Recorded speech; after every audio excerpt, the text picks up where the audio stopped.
আমি এখন একটা অসম্ভব সুন্দর অ্যানিমেটেড ফিল্ম যেটা এবছর অস্কার পেয়েছে, ফ্লো, সেইটা নিয়ে কথা বলবো। ডাইরেক্টেড বাই জিন্টস জিলবা লোডিস।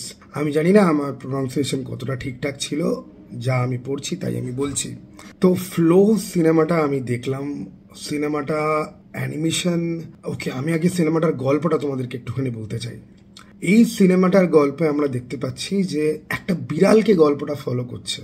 একটা বিড়াল এরকম একটা পৃথিবীতে রয়েছে যেখানে সব কিছু আস্তে আস্তে জলের তলায় চলে যাচ্ছে, বন্যা আসছে এবং বিড়ালটার বাড়ি ঘরদোরও জলের তলায় চলে যাবে। সব থেকে উঁচু যে পাহাড় সেটাও জলের তলায় চলে যাচ্ছে। এখন তোমরা সবাই নিশ্চয়ই জানো যে বিড়াল জলকে খুব ভয় পায়। সেখানে একটা পৃথিবী যেখানে কোনো মানুষজন নেই, কিছু জন্তু জানোয়ারকে আমরা শুধুমাত্র দেখতে পাচ্ছি, আর গোটা পৃথিবী আস্তে আস্তে জলের তলায় চলে যাচ্ছে। এইবার বিড়াল এমন একটা প্রাণী যে সহজে কাউকে বিশ্বাস করতে পারে না, সহজে কারোর সাথে মিশতেও পারে না। একটা কুকুরের মধ্যে খুব মিশুকে একটা ব্যাপার থাকে, ফ্রেন্ডলি একটা ব্যাপার থাকে, বাট একটা বিড়ালের মধ্যে কিন্তু সেটা থাকে না। কিন্তু বিড়ালটা যখন অলমোস্ট জলের তলায় চলে যাবে যাবে যাবে তখন ওকে উদ্ধার করতে একটা নৌকা আসে। সেইখানে ওর দেখা হয় একটা ভোঁদরের সঙ্গে, এবং আস্তে আস্তে ওদের এই যে গ্রুপটা 5 জনের একটা গ্রুপে পরিণত হয়। একটা কুকুর, একটা বিড়াল, একটা সারস পাখি, একটা ভোঁদর আর একটা লেমুর। এই 5 জন কি করে এই পৃথিবীতে সার্ভাইভ করবে সেইটা নিয়ে হচ্ছে কি সিনেমাটা। এবং সিনেমার সব থেকে বড় সম্পদ, আমি এর আগেও মনস্টার বলে একটা ফিল্ম এর কথা বলতে গিয়ে বলেছিলাম যে there is no dialogue in this film. পুরোটাই ভিজুয়াল স্টোরি টেলিং এর উপর দাঁড়িয়ে আছে। তুমি বিড়ালটাকে দেখছো, বিড়ালটার ইমোশন বুঝতে পারছো, বিড়ালটার মুড বুঝতে পারছো, বিড়ালটার পরিস্থিতি বুঝতে পারছো, but there is no dialogue. কিন্তু প্রত্যেকটা জন্তুর ইমোশন তুমি বুঝতে পারবে। প্রত্যেকটা জন্তুর মধ্যে মানুষেরই ক্যারেক্টার।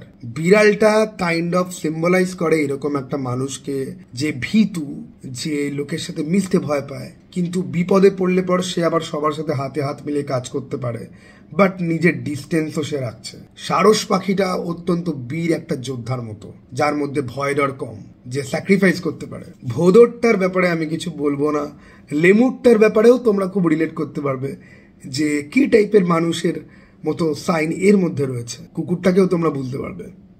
তো এই 5টা জন্তু মিলে এই বন্যা কবলিত পৃথিবীতে কি করে এক্সিস্ট করছে সেইটা হচ্ছে গিয়ে গল্প। অ্যানিমেশনের যে স্টাইল, আমি এরকম অ্যানিমেশন দেখিনি, দেখো। এবং আমি রিসেন্টলি লাস্ট 3টে অ্যানিমেটেড কাজ, যার মধ্যে একটা নিয়ে আমার কথা বলা হয়নি, বাকি দুটো নিয়ে আমি কথা বলেছি।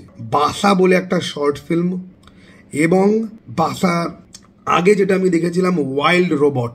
ওয়াইল্ড রোবট অস্কারে গিয়ে স্নাব হয়ে গেছে, অস্কারে নমিনেটেড ছিল কিন্তু জিততে পারেনি কোনো কিছু, ওকে। কিন্তু ওয়াইল্ড রোবটও দুর্দান্ত একটা ফিল্ম ছিল, আর এইরকম একটা দুনিয়া দেখিয়েছিল যে মানুষজন এক্সিস্ট করে না, শুধুমাত্র জন্তু জানোয়াররা এক্সিস্ট করে। মানুষজন কিছু জায়গাতে এক্সিস্ট করে। তো এই রোবট, পৃথিবী ফিক্স করার জন্য কিছু রোবট তৈরি করা হয়েছে।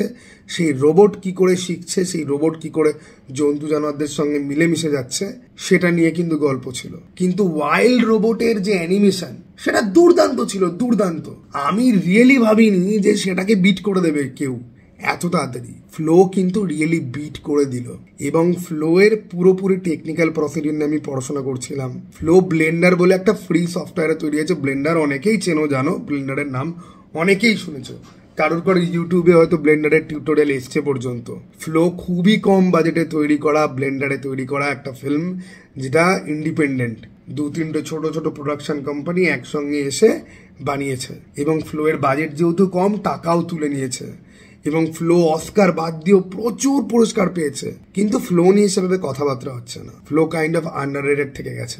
আমি ফ্লো দেখেছি। যারা এবার ফ্লো দেখে না, একটা জিনিস হতে পারে, কারুর মনে হলো যে আমি বিড়াল ভালোবাসি তাহলে আমি ফ্লো দেখবো। ফ্লো একটা বিড়ালকে নিয়ে সিনেমা, কিন্তু তার সাথে কিন্তু বিড়ালকে ভালোবাসার কোনো কিছু নেই। এটা অ্যাকচুয়ালি একটা সার্ভাইভালের গল্প, যেখানে কিছু জন্তু একসঙ্গে মিলে সার্ভাইভ কি করে করছে। এর মধ্যে একটা বাইবেলিক্যাল ব্যাপারও আছে, কারণ বাইবেলে বলা হয় বা আরও বিভিন্ন রকম জায়গাতে রেফারেন্স করা হয় যে শেষের সেই দিন খুব ভয়ঙ্কর, এবং পৃথিবীর যেহেতু 3 ভাগ জল আর 1 ভাগ স্থল, তাই জলে সবকিছু ঢেকে যাবে, ওকে। এবং তারপরে কি হবে সেটা আমি বলবো না, সেটার জন্য তোমাকে ফিল্ম দেখতে হবে। এই ফিল্মটার মধ্যে কিছু জায়গা আছে যেগুলো নিয়ে আমরা পডকাস্টে ডিসকাশন করেছি। যারা স্পয়লার চাও না তারা দেখো না ওটা, তোমরা জাস্ট খালি আমার এই রিভিউটা দেখো। এবং এই রিভিউটাও তোমার দেখার কিছু নেই, you must watch Flow, you cannot miss this at all. যারা বিড়াল ভালোবাসে, যারা বিড়াল ভালোবাসে না, তাদের সবারই এটা দেখা উচিত। এসেনশিয়ালি একটা বিড়াল কত কিউট সেটা দেখানোর জন্য এই ফিল্মটা কিন্তু তৈরি হয়নি, কিন্তু বিড়ালটা অবশ্যই কিউট। বিড়ালটা এবং কুকুরটা, প্রচুর মোমেন্ট আছে যেখানে সিনেমাটা পুরো থ্রিলার সিনেমার মতো, চরম সাসপেন্স। লিটারালি বলছি, বিড়ালের সাথে জল হচ্ছে কি ডেডলি কম্বিনেশন। এখানে এমন কিছু কিছু সিকোয়েন্স আছে না যেখানে তোমার উত্তেজনায় টেনশনে তোমার একদম বিচি মাথায় চলে যাবে, ঠিক আছে, মনে হচ্ছে ভাই এবার কি হবে এবার কি হবে। তারপরে এখানে প্রচুর ইমোশনাল জায়গা আছে যেগুলো দেখে তোমার চোখে জল আসতেও পারে। এবং তার মধ্যে দিয়ে যে বিপদে পড়ে 5টা ডিফারেন্ট প্রাণী এক জায়গায় চলে এসছে, তাদের মধ্যে বন্ডিং কি করে হচ্ছে, কেন বন্ডিং হচ্ছে, কি হচ্ছে। আর ভিজুয়াল স্টোরি টেলিং এর সঙ্গে ভাই যেটা এই সিনেমাটাকে একদম পুরো আকাশ ফাটিয়ে অন্য লেভেলে মহাকাশে নিয়ে চলে যায়, ব্যাকগ্রাউন্ড মিউজিক ভাই তোমরা বুঝতে পারছো না ব্যাকগ্রাউন্ড মিউজিক কি লেভেলের। ব্যাকগ্রাউন্ড মিউজিক, ডিরেক্টরের ইন্টারভিউ দেখছিলাম, উনি বলছিলেন যে ব্যাকগ্রাউন্ড মিউজিক আর লাইটিং এই দুটোর ওপরেই তো আমার স্টোরি টেলিং মেন এখানে দাঁড়িয়ে আছে। কারণ ডায়লগ তো নেই, এদের ইমোশন বোঝানোর জন্য আমাকে কি করতে হবে, প্রত্যেকটা জন্তুর ইমোশন বোঝানোর জন্য লাইটিং এর চেঞ্জ এবং ব্যাকগ্রাউন্ড মিউজিক এই দিয়েই আমাকে বোঝাতে হবে। It is a beautiful film.